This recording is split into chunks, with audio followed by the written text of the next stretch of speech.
Hello everyone, Whitney Morrison here. Welcome to the Holistic Money channel. If you've watched any of my videos before, thank you so much for watching again. If you're new to my channel, welcome. I'm really happy you're here. I create videos every week on personal finance topics. Specifically, I love teaching people how to use money as a tool to build a purpose-driven life. In this video, I'm going to go over with you all my monthly money practices. So what I do at the beginning of each month to make sure that I'm focused, prepared, and have clarity to create whatever it is that I'm up to every single month.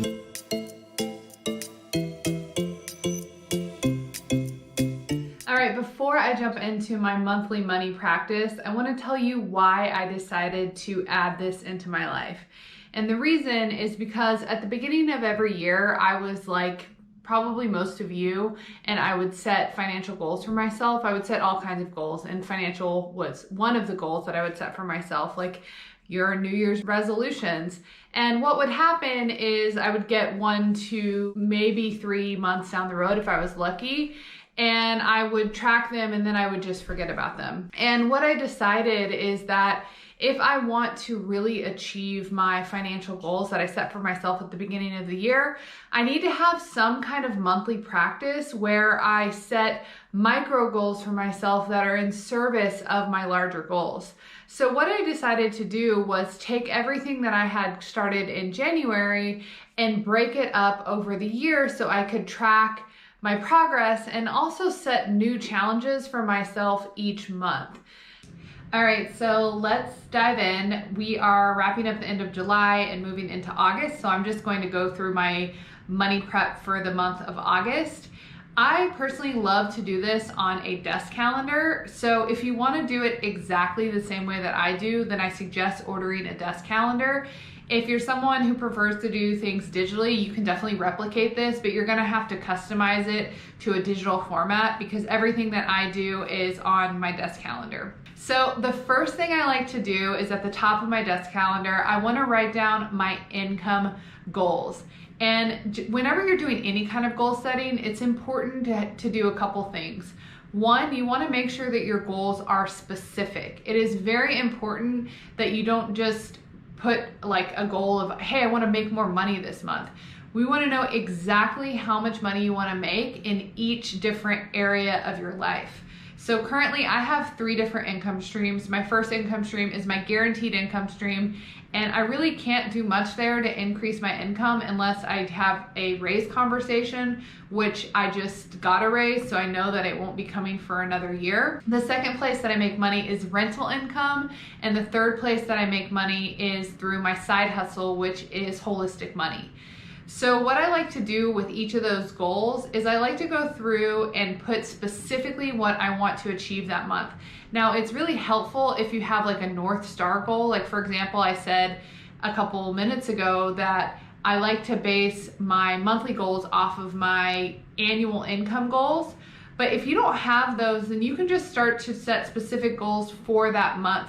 And the key is to write them down. Okay, how much money do you want to make in each different income stream? If you only have one income stream, your homework, your goal needs to be to figure out at least one way to create a new income stream for yourself. It is so important to have multiple income streams, and it does not take a lot of money to do this, or even in some cases a lot of time. It just takes creativity and education and commitment. Like for example, in my video last week, I talked about 6 different ways to earn passive income, and one of the strategies in there was to rent out your car on Turo. And since I put out that video, I've had a ton of people reach out to me and be like, hey, I just put my car on Turo and guess what? It just got rented. So it's like, it can be as easy as just figuring out what best fits into your life. But you need to have more than one income stream. It's so important. If you don't, you will just put all of your eggs into one basket and you will not experience any kind of freedom or agility with your money. When you can start trusting and relying on other income streams, it helps your psyche because you're not always going to perform well in all areas of your life in all of your income streams. But when you have one that's not doing well, it feels so good when you have another one that is starting to perform or is starting to do well. So it just gives you the ability to shift your focus and attention when you need to. Because if you're just sitting there focusing on one thing and zoning in and not seeing the results that you want, you may spin out. But if you're able to diversify your attention, diversify your income, you will start to feel so much better. And I'm sharing this from personal experience because I spent most of my life with one income stream, tried to start a business with no money, and I put all of my eggs on making money. This is the goal for those of you that don't only have one income stream. Figure out how to at least get one more. That should be the goal for you. If you have multiple income streams, then the goal for you is to figure out how much you want to create each month. And this should be a fun and exciting process. Like, goal setting should inspire you and excite you, not stress you out and make you feel like you're not doing enough. Like you are missing the point if that is your experience with goal setting. So after you put all of your income goals at the top of your calendar, the next thing that I do, I go through every single day of the month and I fill in the bills that I'm going to pay that day. So this gets easier as you start doing this more often because I can just flip back to the month before and just copy everything over. But if this is your first time doing this, then you'll likely need to go through your computer and look at all of your different accounts and credit cards. The key is to identify every single reoccurring payment that you have. After you end up writing down all of your expenses, I want you to add them up and come up with your fixed lifestyle total. And I want you to write that on the bottom of your calendar. That's what I do. I want to understand, okay, what percentage of my lifestyle is going towards my fixed expenses? This is a great number to be in touch with and aware of because for me, I have an ideal percentage that I'm trying to hit with my fixed living expenses. So I constantly want to know where I am so it can help me make decisions as the month goes on. Like, okay, if I want to take on that gym membership, that means that I'm going to increase my percentage by 5%. And is that really what I want to do? Because that's going to take away from my savings. So it just gives me a new level of decision making that I didn't have in the past, when I very quickly can say, okay, if I add this expense, it is going to increase my fixed lifestyle expenses by X%. One thing that I also think is really important during this exercise is when you're writing down your fixed expenses is to ask yourself, how do I feel about paying this expense? You may be someone that has a bunch of fixed expenses that you think are really important to your life. But then when you start going and you start looking at them and you start feeling into them, you may start to learn something a bit different. Like, oh, hey, maybe I actually don't want this really expensive car because this car payment stresses me out every single month. And now every time I get in this car, I resent it because I hate this car payment. Or maybe it's that you have a gym membership and you aren't really going, and every time you think about paying it, your stomach drops because you realize, hey, I am wasting money on this gym membership and I really shouldn't be going. So you want to make sure that it's not just about the numbers, but it's also about how you feel about the purchase. This may seem delusional, but that is actually more important than the amount. How you feel about the way you spend your money is more important than the amount of money that you spend. Let that sink in. So after you go through and write down all of your fixed expenses and get comfortable with the numbers that are there and, really recommit to your lifestyle every single month, the next thing that I like to do is I like to go through the calendar and I like to think about what my month is going to look like. So if I know that I have something coming up, if I know that I have a class that I'm going to attend, or I'm going to, I know that right now nobody's going to any birthday parties. It's just the thing that is coming to my mind right now. But if it's like, I know it's a friend's birthday, or I know I need to buy a gift for something, or this is relevant, my sister's getting married. So I know that I need to, although I can't go to her shower, I still want to be able to send her a gift. So I want to put down all of those things on my calendar too. So there's no surprise expenses that come up during the month. It's like, okay, I know that I'm going to need to spend that money on those specific things. And I like to notate those on my calendar, and I create another line that is my habits.